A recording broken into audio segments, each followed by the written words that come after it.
Let's go to the world of trading. Institutional crypto trading firm Galaxy Digital down bad. Prices went down, so too did the value of Galaxy Digital's portfolio. That there is Mike Novogratz. He's the CEO of Galaxy. They made their latest financials known as a part of public disclosure requirements up in Canada, where they're a listed firm. And they said, hey, we lost $554 million, mostly related to unrealized losses on digital assets. We can talk about some of those ones that probably were included in that batch. And I will kick it to Will for his initial thoughts on that. Yeah, I don't like these headlines. To me, just saying like they have losses, but they didn't sell, right? Like unrealized losses typically means that they're going to be holding the asset through the downturns. That's because they are a thesis driven company, like most companies in crypto, most hedge funds or merchant banks out there, and they're deciding to hold through this position and hold their portfolio through it and not sell.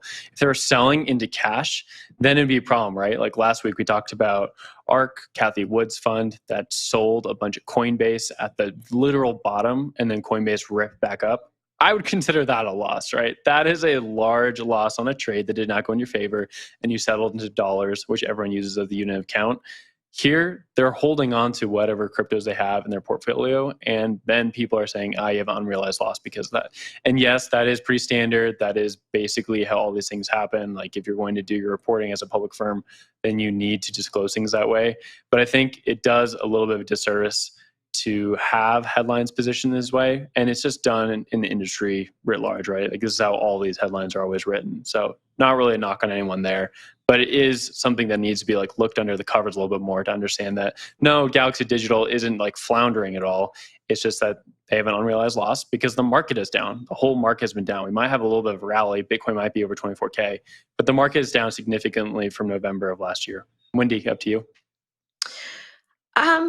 I think that this is pretty standard. Like what you said, everybody is down. If you're holding any type of cryptocurrency asset and you didn't get in, like if you bought Bitcoin back in 2017, you're probably doing okay, but everybody's down. All altcoins are down. Anytime we're in a bear market, we're in a bearish trend, we see Bitcoin correct, whatever it is, your altcoins are going to go down. And that's why it's important to take profit, et cetera. However, there's a difference between a big firm like Mr. Mike's, as opposed to a retail trader or investor. And the reason why is because they have all of these special tax perks. Maybe they're able to write some of this loss off, et cetera.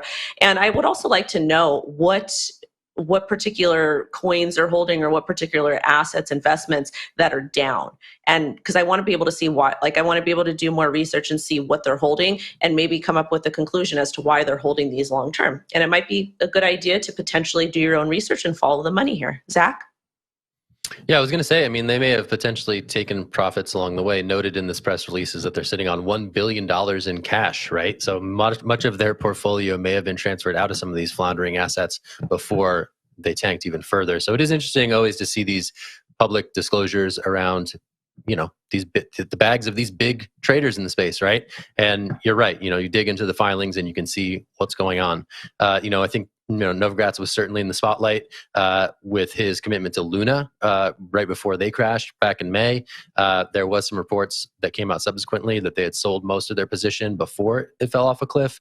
So it's interesting to see that despite some of the turmoil that they've been through, they're in decent standing. And I think the stock price is actually up on this news, maybe indicating that investors are seeing it as, okay, maybe not so bad news given how pronounced some of the losses across the space have been.